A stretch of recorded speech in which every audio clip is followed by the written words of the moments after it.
तुम्हारी औकात का अंदाजा कोई क्या लगाएगा। तुम चाहो तो पत्थर से दरिया निकाल सकते हो। तुम नौजवान हो, तुम चाहो तो समुंदर की तहों को खंगाल सकते हो। कश्मीरी फूल को लगाया बड़े प्यार से है, हाथ जो बढ़ाएगा तो काट दिया जाए, इसे छांट दिया जाएगा। कई बार उनके टुकड़े तो हम कर चुके, फिर कई टुकड़ों में बांट दिया जाएगा। और ये वीरों की धरती है, कायरों का खेत नहीं। हवेली झोपड़ी सबका मुकद्दर फूट जाएगा अगर ये साथ हिंदू मुस्लिमों का छूट जाएगा। साधारण सीधी सच्ची बात है, जिसने इस पृथ्वी को बनाया, जिसने चांद बनाए, सूरज बनाया, तारे बनाए, हवा बनाई, पानी बनाया, जिसने हमें बनाया, आपको बनाया, वो बनाने वाला इस पूरी कायनात को वो खुदा हो रहा है। उसको कह करके 1 मिनट में समाप्त करता हूं। जहां मौका मिलता है मैं एक मिसाल के तौर पर करता हूं। अकलियत की एक बुढ़िया, 4 बेटे फौज में, चारों बेटे मारे गए। मकसूद ये ईमान रखते हैं, ये अपनी रहनुमाई के लिए कुरान रखते हैं और वफादारी वतन से हो, यही इस्लाम कहता है। आते ही मेरे पास बोला, मैं पत्नी के साथ बैठा हुआ था, सीधे बोला कि आज साफ साफ बताइए मेरी बीबी को लौटाइएगा कि नहीं। अब जब ये बात मेरी पत्नी ने सुना, सुनने वाला नहीं था, कह रहा है मेरी गैया कौन खिलाएगा, मेरा गोबर कौन पाथेगा, मेरा खाना कौन बनाएगा, सब काम मेरा बंद है। मैं भी गुस्से में साहब पागल था। मैंने कहा देख भाई, तेरी बीबी तो मैं खोज नहीं सकता और तेरा सारा काम बंद है, तो जब तक नहीं मिले तेरी बीबी तू मेरी वाली ले जा। मैंने गुस्से में कही जब तक तेरी बीबी नहीं मिल जाता जाती मेरी वाली ले जा। वो सीरियस हो गया, मेरी पत्नी को ऊपर नीचे देखने लगा। साहब गोरी चिट्टी है, सुंदर है, देखने में लगता है। 1 मिनट के बाद निर्णय लिया, उसको पसंद आ गई और बड़े भोले अंदाज में उसने अपनी भाषा में कहा, जी मालिक सही में हमारे साथ चल तू भी तो कैसे लूटेगा। अरे हजारों मस्जिदें तोड़ो, हजारों मस्जिदें तोड़ो या मंदिर जला डालो, मिला है दिल से अपना दिल तो भारत कैसे टूटेगा। नमस्कार, हमारे YouTube चैनल को देखने के लिए आपका बहुत बहुत धन्यवाद। कृपया आप लाइक, सब्सक्राइब और कमेंट करना ना भूलें।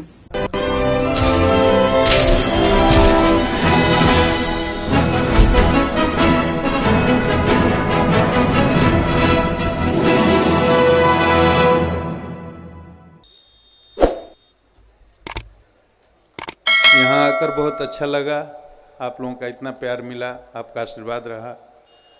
मैं शुक्रगुजार हूँ कि मुझे यहाँ बुलाया गया। बहुत बहुत धन्यवाद देता हूँ आयोजकों को। अब 2 शब्द तो हो गए भाई साहब, आगे हुक्म कीजिए। अब हो गए, आगे भी कुछ बोलो या आदेश है तो चूंकि संदर्भ हमारे कुमार विश्वास जी यहाँ पर हैं, दुष्यंत कुमार ने एक जगह लिखा है, जिस तरह चाहो बजाओ इस सभा में। जो जहीन लोग हैं सब समझेंगे और सब लोग यहाँ जहीन लोग हैं।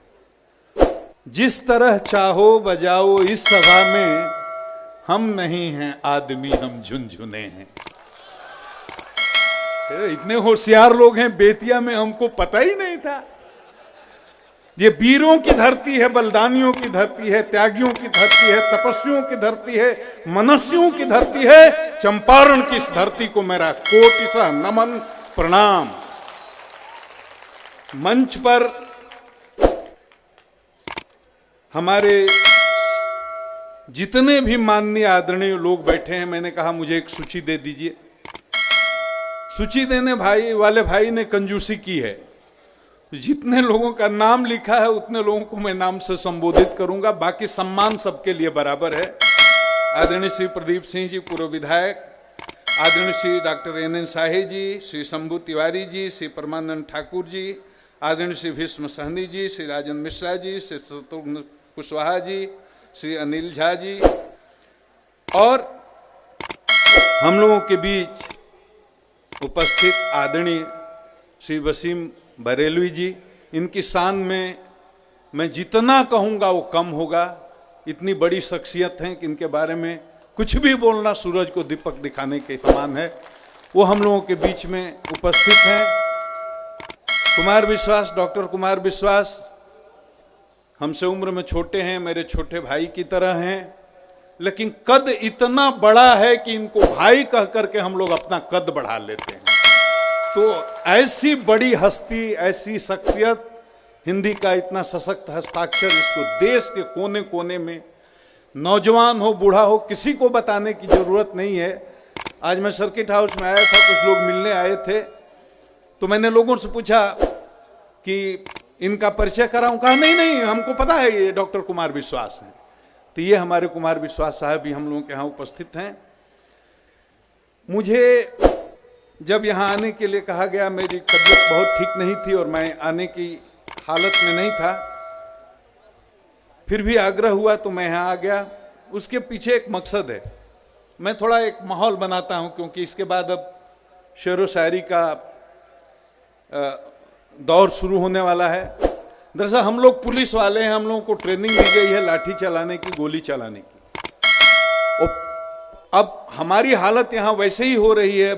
जनाब वसीम बरेली साहब हैं, डॉक्टर कुमार विश्वास हैं, और भी बहुत लोग हैं, जहीन लोग, जैसे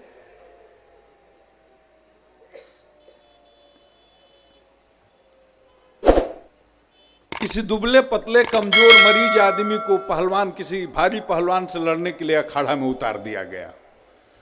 वो मेरी हालत हो गई है। कि हमारे एक मित्र हैं, अब वो इस साल उनका इंतकाल हो गया। उनको आप लोग जानते होंगे, श्याम सुंदर गुप्ता। वो कलकत्ता में रहते थे, एक बार कलकत्ता के मेयर भी हुए थे। बड़ी शख्सियत थे, बिहार के सारे लोग उनके यहाँ जाते थे, क्योंकि उनके बड़े बड़े अधिकारियों से, बड़े बड़े नेताओं से संबंध थे, सबकी मदद करते थे। एक आदमी उनके यहाँ गया, कहा कि साहब पुलिस कमिश्नर कलकत्ता को जानते हैं? बोला हाँ जानते हैं। सुना है आपके मित्र हैं? कहा हमारे मित्र हैं, तो मुझे उनकी मदद की जरूरत है, आप उनको बोल दीजिए। तो गुप्ता जी ने कहा कि कोई बात नहीं, हमारे मित्र हैं, हमारा रेफरेंस देना, जाओ तुम्हारा काम हो जाएगा। वो आदमी गया, पुलिस कमिश्नर से मिला, गुप्ता जी का रेफरेंस दिया। पुलिस कमिश्नर ने ध्यान से सुना, बोला काम क्या है? उसने कहा मुझे लाइसेंस चाहिए। क्या चीज के लिए? तो राइफल का, बंदूक रखने का। तो उन्होंने कहा कि साबित करो कि जेंटलमैन हो। उसने कहा साहब कोई मुकदमा नहीं है मेरे खिलाफ, मेरा रेपुटेशन भी खराब नहीं है, कभी जेल भी नहीं गया हूं, तो मैं जेंटलमैन हूं। लेकिन पुलिस कमिश्नर ने कहा ठीक है, आप पर केस नहीं हुआ, मुकदमा नहीं हुआ, आप जेल नहीं गए, आपकी कोई शिकायत नहीं है, थाना में रिकॉर्ड में आपके खिलाफ कुछ नहीं है, लेकिन इससे ये कहां साबित होता है कि आप जेंटलमैन हैं? बेचारा हताश लौटा गुप्ता जी के यहाँ। कहा कि ये आपका पुलिस कमिश्नर जो मित्र है वो पागल है। कहा क्यों पागल है? कहा कि सवाल ही पागल की तरह करता है। कहा क्या सवाल किया? कहता है कि साबित करो कि जेंटलमैन। उन्होंने कहा कि आपको बताना चाहिए था। कहा मैंने बताया। क्या क्या बताया? तो मैंने बताया मेरे खिलाफ कोई केस नहीं, मुकदमा नहीं, जेल नहीं गया, चाल चलन अच्छा है। कहा ये सब ठीक है, लेकिन फिर इससे साबित कहां होता है कि आप जेंटलमैन? तो गुप्ता जी ने फोन लगा करके कहा पुलिस कमिश्नर को, भाई पुलिस कमिश्नर, इस आदमी को मैंने भेजा था, ये आपसे मिला था, और इसके तमाम तर्क देने के बावजूद आप संतुष्ट नहीं हुए, तो मेरे ख्याल से दुनिया में दो ही तरह के आदमी होते हैं, एक होता है पुलिसमैन, दूसरा होता है जेंटलमैन। और जो आदमी पुलिसमैन नहीं है उसको साबित क्या करना है? वो तो जेंटलमैन ही होगा। तो घुमाकर इसका मतलब ये भी हो गया कि जो आदमी पुलिसमैन है वो और कुछ भी हो, लेकिन जेंटलमैन तो कदापि हो ही नहीं सकता। ये पुलिस वालों का ये ऐसा है। और हम पुलिस वालों के यहां ऐसी ऐसी समस्याएं भी आते रहती हैं। कविता क्या होगी साहब? एक बार मैं बेगूसराय में एसपी था, एक आदमी मेरे पास आया और 55 साल से ऊपर का आदमी, 60 के आसपास का रहा होगा। सुबह का समय था, दरवाजे पर संतरी के साथ झगड़ा कर रहा था, अभी मिलना है। हम पत्नी के साथ चाय पी रहे थे, अभी मिलना है। मेरी नजर पड़ी, मैंने कहा आने दो। आया, हमने कहा क्या समस्या है? कहा मेरी बीवी भाग गई। हमने जनाब आपकी उम्र क्या? कहा 60 साल। मैंने कहा पत्नी की उम्र क्या होगी? उसने कहा 55 साल। तो हमने कहा 55 साल में कोई औरत भागती है क्या? वो बोला नहीं, उसकी पुरानी आदत है, आप किसी तरह खोल दीजिए। समझा बुझा करके टाल दिया। दूसरे दिन फिर आया, कुछ पता चला? फिर मैंने उसको टाल दिया। तीसरे दिन फिर आया, कुछ पता चला? लगातार 8 दिन आता रहा। मैं बिल्कुल परेशान हो गया। गांव का भोला भाला सीधा साधा आदमी, वो भी बिल्कुल तंग हो गया। उसको पक्का विश्वास था एसपी चाहे तो कुछ भी हो सकता है, ये चाह ही नहीं रहा। 9वां 10वां दिन जब आया तो मैं गुस्से से पागल था कि रोज रोज आकर मेरा दिमाग खराब करता है। वो 10वें दिन आया, वो गुस्सा से पागल था कि एसपी हमारा काम ही नहीं कर रहा है। तो वो भी गुस्सा में था, मैं भी गुस्सा में था।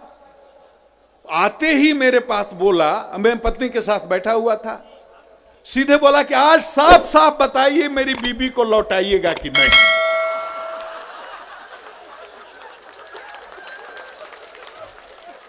सही बात है, आप सुनिए। बोला कि आज साफ साफ बताइए मेरी पत्नी को लौटाइएगा कि नहीं। अब जब ये बात मेरी पत्नी ने सुना,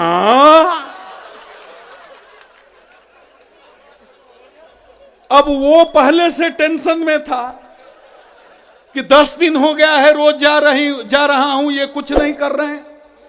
मैं टेंशन में था कि रोज रोज आकर के माथा खा रहा है। 2 आदमी पहले से टेंशन में थे, और जैसे ही बोला मेरी बीबी को लौटाइएगा कि नहीं, तो मेरी पत्नी 4 गुना टेंशन में आ गई। अब जब वो टेंशन में आई, उसका चेहरा मैंने देखा, तो मैंने कहा कि ये तो बेवकूफ बिना मतलब के मेरा दाम्पत्य जीवन खराब कर रहा है। मैं और टेंशन में आ गया, लेकिन वो सुनने वाला नहीं था। कह रहा है मेरी गैया कौन खिलाएगा, मेरा गोबर कौन पाथेगा, मेरा खाना कौन बनाएगा, सब काम मेरा बंद है। मैं भी गुस्से में साहब पागल था। मैंने कहा देख भाई, तेरी बीबी तो मैं खोज नहीं सकता और तेरा सारा काम बंद है, तो जब तक नहीं मिले तेरी बीबी, तू मेरी वाली ले जा।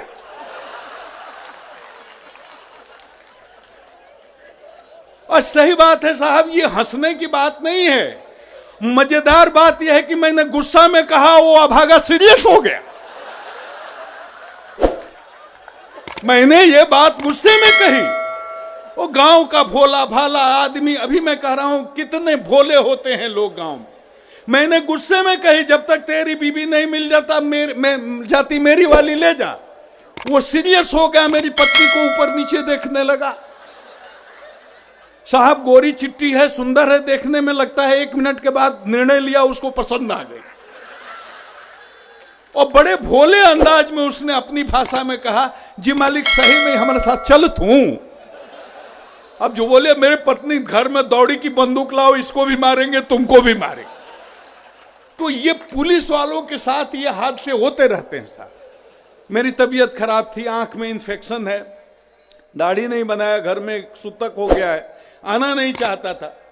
दिल्ली से मेरी पत्नी ने 6 बार फोन किया, जा रहे हैं कि नहीं बेतिया? अरे भाई तबीयत खराब है। अरे जाइए ना, आप तो बहुत आलसी होते जा रहे हैं। तो मैंने कहा अरे छोड़ो, अब एक छुट्टी जाएगा तो क्या। नहीं जाइए, गाड़ी में जाना है, पैदल जाना है, जाइए। साहब आपको भी आश्चर्य हो रहा है पत्नी क्यों जोर दे रही थी। उसको मालूम है कि जहां मुशायरा कवि सम्मेलन में जाता हूं एक चादर मिलती है। इसी चादर के लिए मेरे को यहां भेज दिया। ताली बजाइए, अच्छा लगता हो तो भाई। और इतना ही नहीं है,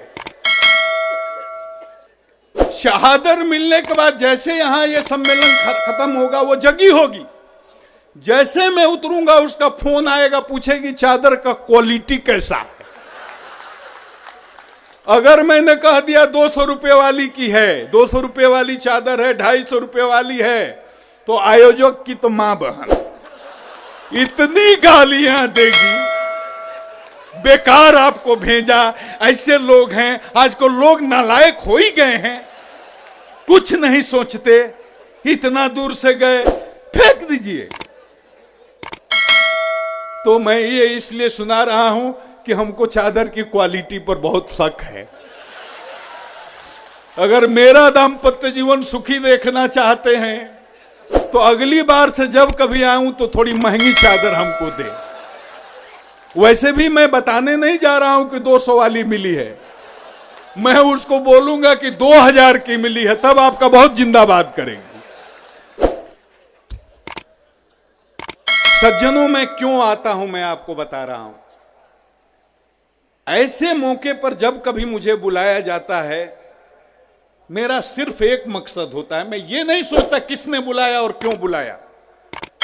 मैं सिर्फ एक मकसद से आता हूं कि इतनी भारी संख्या में जो आवाम आएगी, जनता जुटेगी, तो उसके सामने मैं अपनी बात रख सकूंगा। मुझे बड़ी पीड़ा होती है। आप बताएं, छोटी सी बात, इसमें कोई फिलॉसफी नहीं, इसमें कोई दर्शन नहीं है, इसमें कोई भी गंभीर बात नहीं है, साधारण सीधी सच्ची बात है। जिसने इस पृथ्वी को बनाया, जिसने चांद बनाए, सूरज बनाया, तारे बनाए, हवा बनाई, पानी बनाया, जिसने हमें बनाया, आपको बनाया, वो बनाने वाला इस पूरी कायनात को, वो खुदा, वो भगवान अल्लाह कभी दो हो सकता है क्या? कभी हो सकता है क्या? अगर ऐसा होता कि हिंदू का भगवान अलग, मुसलमान का भगवान अलग, सिख का भगवान अलग, ईसाई का भगवान अलग, तो हजारों जातियां हैं, सैकड़ों मजहब हैं, इतने भगवान हो जाएंगे कि रोज भगवान लोगों में मारा मारी होगा, हम लोगों को गुहार में जाना पड़ेगा अपने अपने भगवान के। भगवान तो दो हो ही नहीं सकता। इबादत के तरीके अलग हो सकते हैं, लेकिन भगवान दो हो नहीं सकता। मैं एक जगह सुना रहा था, एक जगह क्षत्रियों का सम्मेलन हो रहा था। एक हमारे मित्र ने कहा, आप विशिष्ट अतिथि के रूप में चलिए। मैंने कहा, क्षत्रियों के सम्मेलन में पंडित हूं, मैं जाकर क्या करूंगा? उन्होंने कहा, नहीं नहीं, विशिष्ट अतिथि के रूप में आपको बुलाया गया है, जाना चाहिए। मैं गया, बड़ा सुंदर भव्य सम्मेलन था, बहुत अच्छी अच्छी बातें हो रही थी। एक राम जी का बड़ा आदम का चित्र भी लगाया हुआ था मंच पर। कार्यक्रम बहुत अच्छे ढंग से चला, समापन हुआ। तो मैंने अपने मित्र से पूछा कि राम जी का फोटो क्यों लगाया था क्षत्रिय सम्मेलन में? उन्होंने कहा, बड़े भोले हो आप। हमने कहा, क्यों? क्या इतना भी नहीं आपको मालूम कि राम जी क्षत्रिय थे? तो मैंने कहा, भैया अपने हिंदुओं की बात कर रहा हूं, मुसलमानों में तो फिर भी एक है, एक खुदा है, सब उसके बंदे हैं, लेकिन हिंदुओं में तो 33 करोड़ देवता हैं, लेकिन मुख्य रूप से मुख्य देवता राम जी हैं, कृष्ण जी हैं। तो अगर राम जी को क्षत्रिय लोग ले लें, कब्जा कर लें, कृष्ण जी पर जादव लोग कब्जा कर लें, तो हजारों जातियां हैं बिना भगवान के हो जाएंगे। उनका भगवान कौन हो? क्यों काली जी किस जाति की हैं पता ही नहीं, हनुमान जी किस जाति की पता ही नहीं, दुर्गा जी की जात पर अनुसंधान हो रहा। तो हम अपने विचार से, अपनी छोटी भावनाओं से भगवान के कद को भी अपने बराबर कर लेते हैं, छोटा कर देते हैं।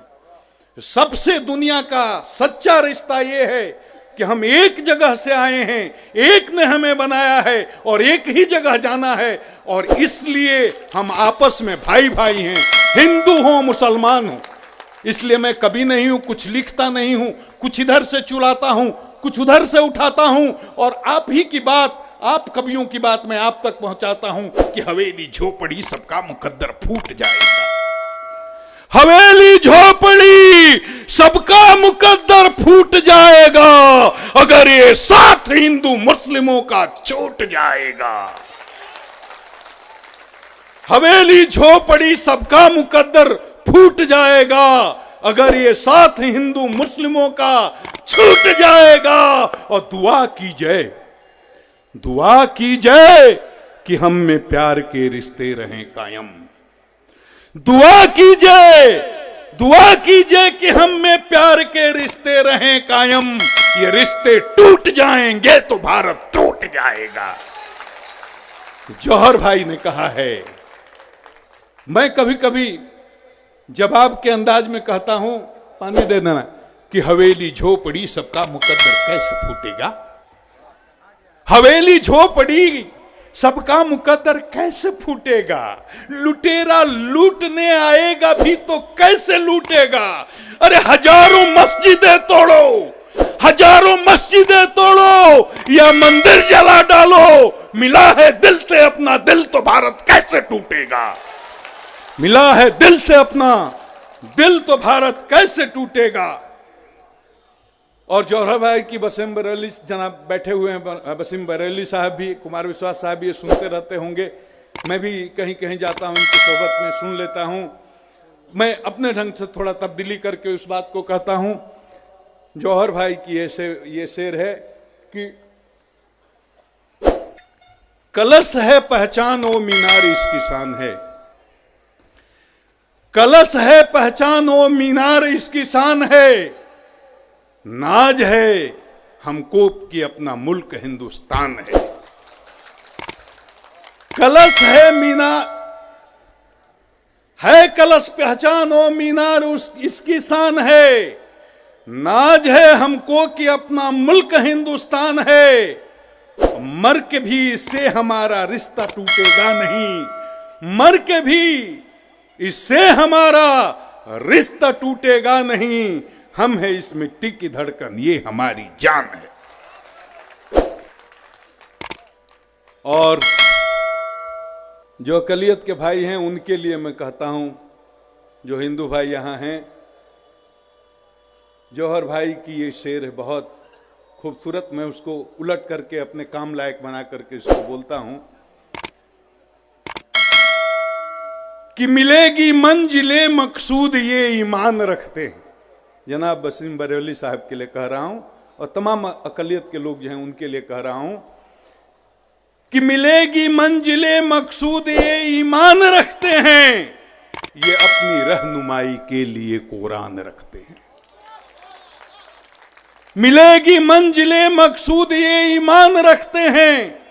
ये अपनी रहनुमाई के लिए कुरान रखते हैं। और वफादारी वतन से हो यही इस्लाम कहता है। वफादारी वतन से हो यही इस्लाम कहता है। ये अपने दिल के हर गुस्से में हिंदुस्तान रखते हैं। ये देश ये हिंदुओं का है, मुसलमानों का है, सिखों का है, ईसाइयों का है। यह देश उस एक एक इंसान का है जो यहां की मिट्टी में पैदा हुआ है और यहां की हवा में सांस लेता है। हम सबका ये हिंदुस्तान है, हम सबका ये देश है। और जब हम सब मिलजुल करके रहेंगे आपस में मोहब्बत के साथ, तभी ये देश तरक्की करेगा। और क्या बात है, हमारी आपसी एकता, हमारा अपना सद्भाव जब रहेगा, कहते हैं यूनान मिस्र रोमा सब मिट गए जहां से। यूनान मिस्र रोमा सब मिट गए जहां से। कुछ बात है कि हस्ती मिट्टी नहीं हमारी। ये हमारी हस्ती क्यों नहीं मिटी और क्यों नहीं मिटेगी? इसलिए कि ऐसी मिट्टी है यहां की, इस मिट्टी में इतनी जान है, यहां जो भी है सबको अपने आप में समेट लेती है। तो हिंदुस्तान की जो सभ्यता और संस्कृति बनी है, इसको बोलते हैं सामासिक संस्कृति। हम सब लोगों को मिला करके, अलग अलग प्रांत हैं, अलग अलग देश हैं, अलग अलग जुबानें हैं, अलग अलग मजहब हैं, अलग अलग रीति रिवाज हैं, लेकिन इसके बावजूद पूरा हिंदुस्तान, ये मुल्क एकता, सांस्कृतिक एकता के सूत्र में पिरोया हुआ है। और इस हिंदुस्तान को अगर वाकई दुनिया का गुरु बनाना है, अग्रणी बनाना है, मुस्कुराता हुआ हिंदुस्तान बनाना है, तो हम लोगों को आपस में मिलकर के रहना होगा। मैं एक छोटी सी जज्बात हमारे दिल में आ रहा है, उसको कह करके 1 मिनट में समाप्त करता हूं। जहां मौका मिलता है मैं एक मिसाल के तौर पर करता हूं। अकलियत की एक बुढ़िया, 4 बेटे फौज में, चारों बेटे मारे गए एक एक करके। पहले बेटे के मारने की सूचना आई, बुढ़िया हंस हंस करके मिठाई बांट रही है। 4 दिन बाद दूसरे बेटे के शहीद होने की सूचना आई, बुढ़िया हंस हंस करके मिठाई बांट रही है। तीसरे बेटे की मरने की सूचना आई, तब भी बुढ़िया हंस रही है। और चौथा और आखिरी बेटा भी जब सरहद पर शहीद हुआ और सूचना आई, तो बुढ़िया छाती पीट पीट कर रो रही थी। लोगों को बड़ा आश्चर्य हुआ। पहले सोचा बुढ़िया पगली हो गई। अब चौथे बेटे के आने के बाद, मरने की सूचना आने के बाद जब बुढ़िया रोने लगी, तो लोगों ने पूछा, 3 बेटे मारे गए, शहीद हुए, हंस हंस करके मिठाई बांट रही थी, पागल ये चौथा बेटा मारा गया, रो रही हो। क्या यही बेटा तुमको प्रिय था? क्या इसी के लिए तुम्हारे दिल में दर्द था या है? बुढ़िया ने जो जवाब दिया सुनकर आपके रोंगटे खड़े हो जाएंगे। अकलियत की बुढ़िया कहती है, नहीं रे पगले, मैं इसलिए नहीं रो रही कि मेरा चौथा बेटा भी शहीद हो गया। मैं तो इसलिए रो रही हूं कि मेरे पास कोई शहादत के लिए भेजने के लिए, शहीद होने के लिए, सीमा की रक्षा के लिए भेजने के लिए मेरे पास कोई पांचवा बेटा नहीं है। बात जज्बाती है, लेकिन ये देश की सरहद आज सुरक्षित है तो इसलिए कि हर जात और हर मजहब के लोगों ने इस सरहद की हिफाजत के लिए अपना लहू बहाया है। तब ये देश आज बचा है और तभी ये बचा रहेगा जब तक हम आपस में एक रहेंगे। अगर आपस में हम लड़ते रहेंगे, कटते रहेंगे, मरते रहेंगे, हिंदुस्तान कहता है, लोग बचपन से सुन रहे हैं पाकिस्तान से खतरा है, कश्मीर ले लेगा, कश्मीर ले लेगा। मैं कहता हूं ये सुनते सुनते तो मेरी उम्र 55, 56, 57 साल की हो गई। कश्मीर कौन ले लेगा? कश्मीर तो सदियों से है हमारा अंग। यह नहीं सोचो इसे छांट दिया जाएगा। कई बार उनके टुकड़े तो हम कर चुके, फिर कई टुकड़ों में बांट दिया जाएगा। कश्मीर तो है सदियों से हमारा अंग, यह नहीं सोचो इसे छांट दिया जाएगा। कई बार उनके टुकड़े तो हम कर चुके, फिर कई टुकड़ों में बांट दिया जाएगा। और ये वीरों की धरती है, कायरों का खेत नहीं। ये वीरों की धरती है, कायरों का खेत नहीं। रुंड मुंड से धरा को पाट दिया जाएगा। ये वीरों की धरती है, कायरों का खेत नहीं।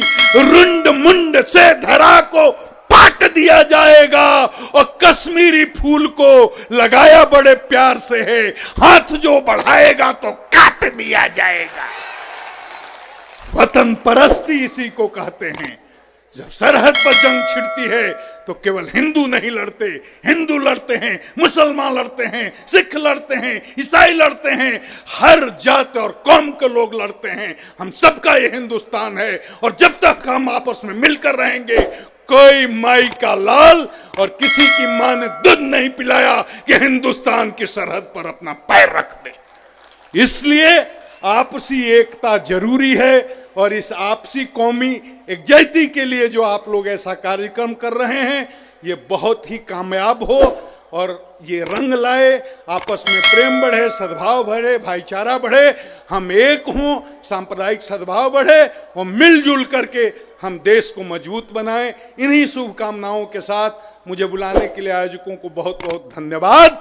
और चंपारण की इस वीरों की धरती, बलिदानियों की धरती, शहीदों की धरती, तपस्वियों की धरती, मनुष्यों की धरती और चंपारण के जितने लाल यहाँ आए हुए सबको मेरा बहुत बहुत प्रणाम। और विशेषकर नौजवानों को कह रहा हूं, सांप्रदायिक सद्भाव चुनौती है, देश की एकता को बनाए रखना चुनौती है और नौजवान अगर आगे आए तो ये चुनौती का मुकाबला कर सकते हैं।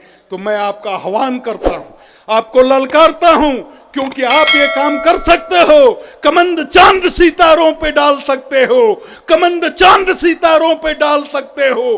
तुम नौजवान हो, तुम चाहो तो समुंदर की तहों को खंगाल सकते हो, कमंद चांद सितारों पे डाल सकते हो, तुम समंदर की तहों को खंगाल सकते हो। अरे तुम्हारे औकात का अंदाजा कोई क्या लगाएगा? तुम्हारी औकात का अंदाजा कोई क्या लगाएगा? तुम चाहो तो पत्थर से दरिया निकाल सकते हो, दरिया निकाल सकते हो। इसलिए नौजवानों जगो, इस आपसी प्रेम का, सद्भाव का मसाल लेकर के आगे समाज का नेतृत्व करो। चंपारण की धरती से ये कौमी एकता का पैगाम पूरी दुनिया में जाए, हिंदुस्तान कोने कोने में जाए, यही मेरी कामना है। आप सबों को मेरा बहुत बहुत प्रणाम, वंदन।